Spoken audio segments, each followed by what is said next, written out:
Next we have Mr. Praveen Singh. We now invite Praveen ji, जो एक finance के expert हैं. He is a trainer and he is a public speaker. Mr. Praveen is from Delhi. Sir का topic है विकसित Bharat. Let's hear it for him. A big round of applause and welcome Mr. Praveen. आ जाइए please.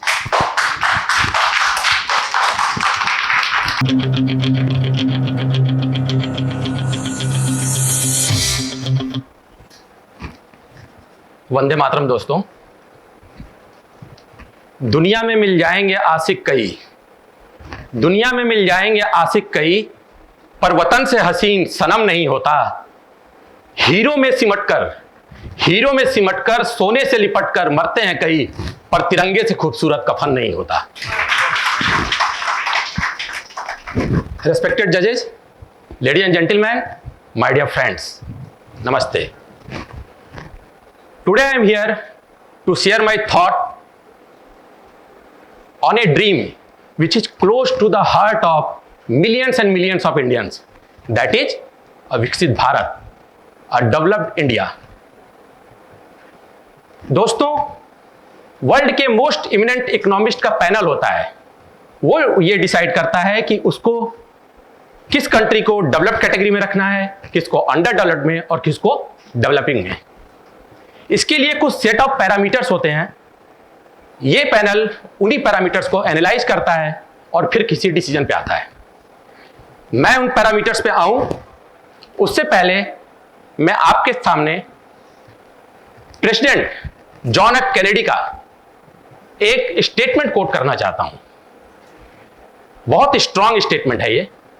1961 में जब president Kennedy ने president post की oath ली थी, तो उन्होंने अपने फर्स्ट प्रेसिडेंशियल एड्रेस में अपने कंट्री को क्या कहा था? उन्होंने ये कहा था, never ask what your country can do for you, ask your self what you can do for your country. बहुत स्ट्रांग स्टेटमेंट है ये मैसेज देता है कि अगर हम इस देश में रह रहे हैं, हमें अपने राइट्स तो बहुत पता होते हैं, हमें केवल अपने राइट्स की बात नहीं करनी है, इस देश के प्रति हमारी कुछ रिस्पॉन्सिबिलिटी भी है, उस रिस्पॉन्सिबिलिटी की भी हमें बात करनी है। अब मैं आता हूं उन पैरामीटर्स पर। पहला पैरामीटर है, वो है जीडीपी पर कैपिटा इनकम। इसका सिंपल सा मतलब होता है कि देश की इकोनॉमिक ग्रोथ में या देश की टोटल इनकम में देश के हर नागरिक का कितना कंट्रीब्यूशन है। दोस्तों, ऐसा कोई भी देश तरक्की नहीं कर सकता जिसका मेजॉरिटी ऑफ पॉपुलेशन जिसकी कंट्रीब्यूट नहीं कर रही हो। मेजॉरिटी ऑफ पॉपुलेशन कंट्रीब्यूट करेगी तभी वो देश तरक्की करेगा। आपको पता है, अकेला चना कभी भार नहीं फोड़ सकता है। दोस्तों, हमारा देश बहुत फॉर्चुनेट है, हम बहुत फॉर्चुनेट हैं। हमारी 40% पॉपुलेशन 25 साल या इससे नीचे है। ये एनर्जेटिक हैं, ये एस्पिरेशनल हैं, ये पॉपुलेशन मैसिव टेक से भी है। इनकी नजर अपनी फ्यूचर ग्रोथ पे है। जरूरत क्या है? जरूरत है एक समाज के रूप में और सरकार को भी हमें मिल करके इन युवाओं की स्किल को पहचानना है और इनका प्रॉपर स्किल डेवलपमेंट कराना है। और अगर हमने ये कर दिया तो आप देखेंगे यही युवा इस गेम चेंजर साबित होंगे और यही युवा इस देश की तकदीर बदलेंगे। नंबर 2, दूसरा पैरामीटर जो आता है, ह्यूमन डेवलपमेंट इंडेक्स। मैं एक सड़क चलते हुए इंसान की अगर भाषा में कहूं तो इसका मतलब होता है पढ़ाई, दवाई और कमाई। देश के हर बच्चे को प्रॉपर एजुकेशन इजीली अवेलेबल हो, देश के हर नागरिक को world class medical facility easily available हो और वो इकोनॉमिकल भी हो और देश के हर नागरिक के हाथ में काम हो। आप सबको पता है हमारे देश की बहुत बड़ी समस्या बेरोजगारी है। यही एक ऐसी बड़ी समस्या है जिसके चलते हमारा देश आगे नहीं बढ़ पा रहा है। ठीक है, ये सरकार का दायित्व बनता है, सरकार का ये कर्तव्य है कि वो देश में एम्प्लॉयमेंट जनरेट करे, लेकिन क्या सरकारी सिर्फ कर सकती है? इतनी सरकारी नौकरियां तो नहीं है। इसीलिए हर एक समाज के नाते अगर हम इतने सक्षम हैं अगर हम इतने सक्षम हैं कि हम 2-4 लोगों की रोजी रोटी चला सकते हैं, तो हम ये करना चाहिए। इस देश के ऊपर हमारा बहुत बड़ा उपकार होगा ये। पॉइंट नंबर 3, जेंडर एंड वाइसनेस, ये तीसरा पॉइंट है। सिंपल मतलब वुमेन इंपावरमेंट, नारी शक्ति का सशक्तिकरण। हमारे देश की महिलाओं को जीवन के हर क्षेत्र में उतनी ही अपॉर्चुनिटी मिलनी चाहिए जितना पुरुषों को मिलती है।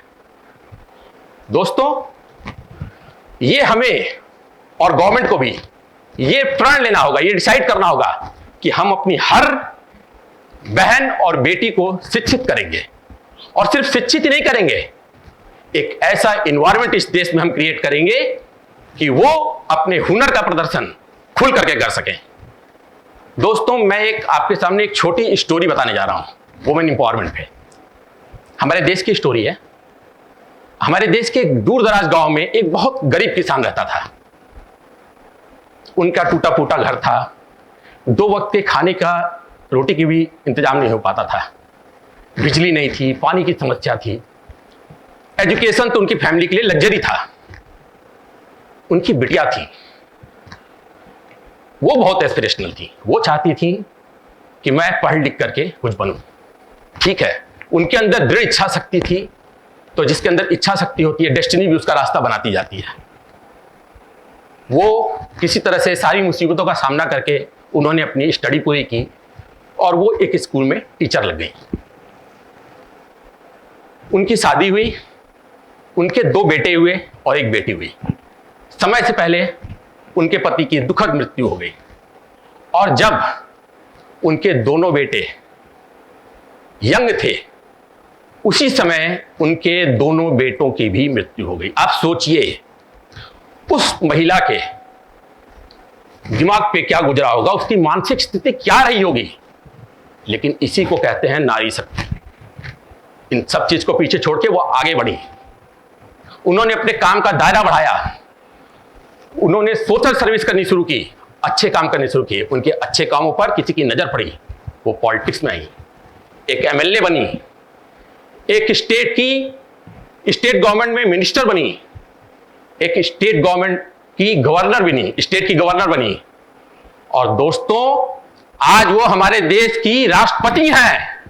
जी हां, मैं बात कर रहा हूं महामहिम द्रौपदी मुर्मू जी की।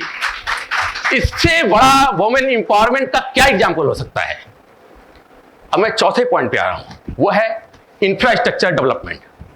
दोस्तों, आपने देखा होगा जितने भी डेवलप्ड कंट्री हैं, अमेरिका हो गया, यूरोपियन कंट्री हो गए, उनका इंफ्रास्ट्रक्चर कितना अच्छा है, बहुत बढ़िया है, मैग्निफिसेंट, A1 क्लास। ये थंब रूल है, अगर जिस देश का इंफ्रास्ट्रक्चर वर्ल्ड क्लास का नहीं होता है, वो देश कभी भी डेवलप्ड कैटेगरी में नहीं आ सकता है। जो कंट्री अपने road highways, railways, Airways, waterways पे हैविली इन्वेस्ट करती है, उस कंट्री की तरक्की बहुत रैपिड स्पीड से होती है। इसके फायदे भी हैं इंफ्रास्ट्रक्चर के। क्या है? एक तो जो गुड्स एंड सर्विसेज की जो डिलीवरी टाइम है वो बचता है, कंपनियों की कॉस्टिंग बचती है, प्रॉफिटेबिलिटी बढ़ती है, बिजनेस ग्रो करता है और अल्टीमेटली इकोनॉमी ग्रो करती है। और हमारे अगर मैं इंडिविजुअल की भी बात करूं तो हमारा भी कंप्यूटेशन टाइम बहुत बचता है, कहीं आने जाने में हमें कम समय लगता है, हमारी प्रोडक्टिविटी बढ़ती है, हमारी एफिशिएंसी बढ़ती है और अल्टीमेटली इससे क्या होता है, हमारा लेवल ऑफ इनकम भी बढ़ता है। अरे भारत माँ यही तो चाहती है कि उसका हर बच्चा फले फूले, तरक्की करे और आगे बढ़े, यही चाहती है हमारी भारत माँ। दोस्तों, ये एक टीम वर्क है। माँ भारती हमारी कप्तान है और हम उनके टीम मेंबर हैं।